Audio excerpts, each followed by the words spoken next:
How's it going, everybody? You already know who it is. Fun fact, did you know that at one point during the development of the Wild update, the Firefly was kind of on Bedrock Edition? Yeah, that's right. Check out this code right here. This is real code from Bedrock. We were so close to minuscule shimmering perfection. Like, so close, but only on Bedrock Edition. Today, my friends, I have something pretty fun in mind. We're gonna take the Wild update and all of its wild, mild glory and throw it under the microscope. I was actually pretty surprised to find out that there are over 30 differences that made it into the update. So the next place that we're gonna have to go is down deep. Oh boy, the ancient city. This should be interesting. That's one. That's two. So yeah, that'll be three. Whoops. I don't care how many times you send me to this godforsaken place, this never gets old. That's four. The warden, a simple miscalculation.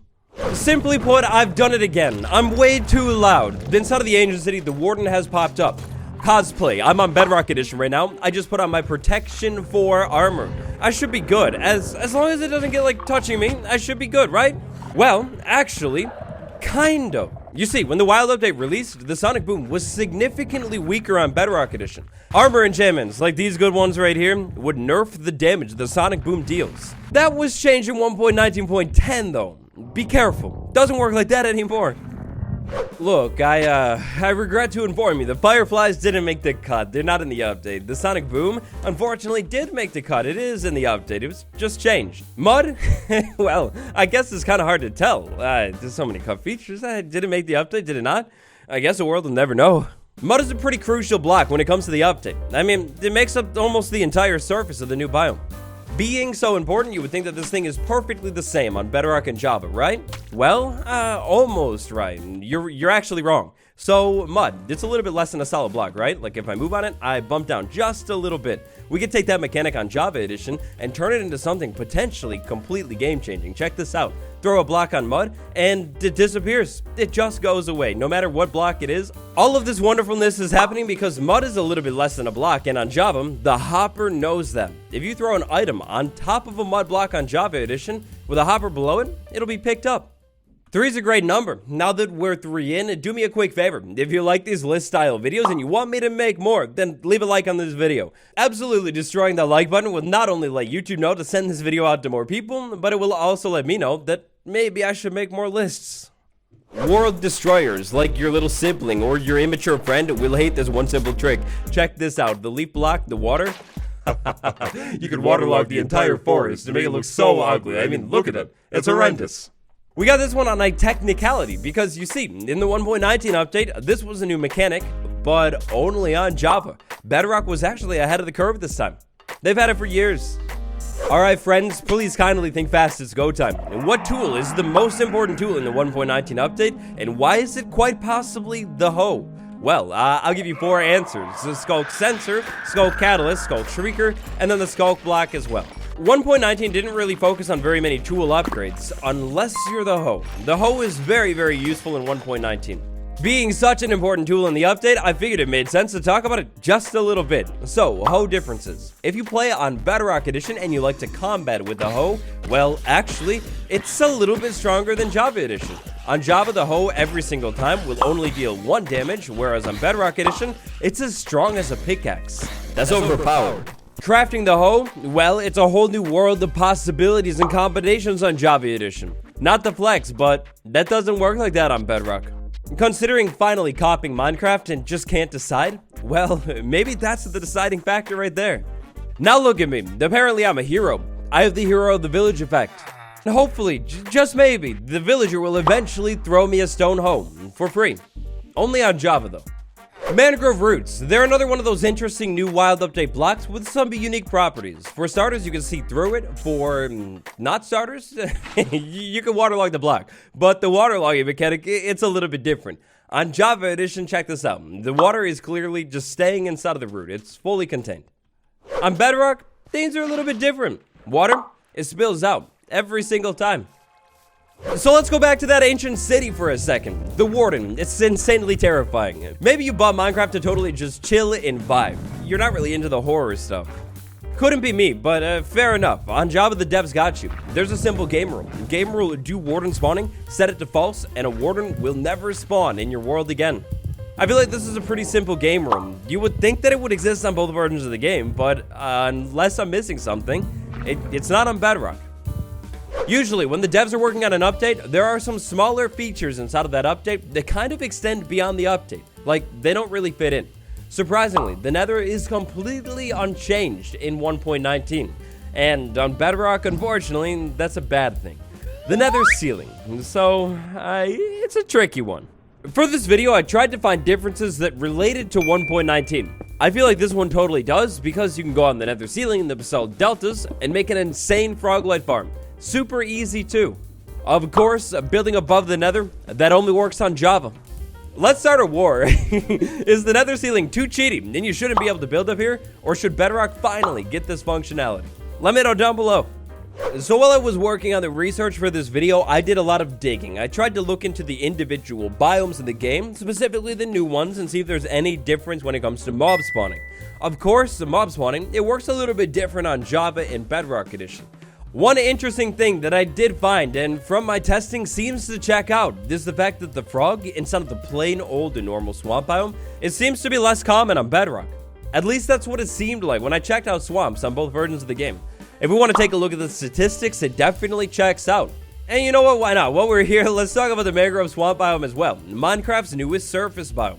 The good old Manny Swamp. Over the course of the development of the wild update, this place saw a lot of different changes. It was made more dense, less dense, tons of things like that. Nowadays, in the full release, I still definitely feel that the mangrove swamp is more dense on Java. No matter what you want to say, changes we've talked about before in Bedrock 1.19.10 and then in 1.19.20, the mangrove swamp, the density of this thing, was adjusted on Bedrock.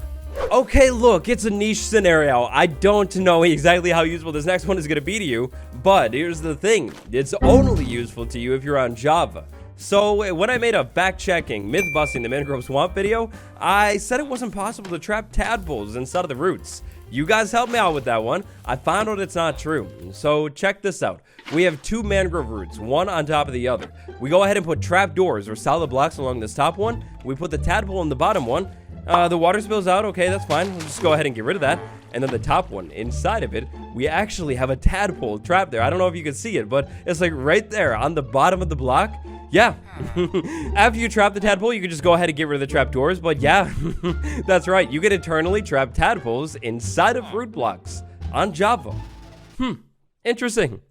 If we want to talk about small features that are kind of interesting in the wild update, it's the place feature command. The place feature command is an exclusive Java edition command. With the place feature command, we can place almost any feature in the entire game into the game. Beautiful wording, I know, like a poet as always, but check this out. Place feature, Minecraft desert well, and then boom, we have a desert well right in front of us. Place feature, yeah, I don't know, spore blossom. We go ahead and try and place it, then it fails because, I mean, did you actually think that was gonna work? Place feature acacia, and boom, there we go. Just like that, we have a random acacia tree. If you're one of those weird people like me who is really into checking out everything in the game, like the different structures, the different features, then this command is pretty cool.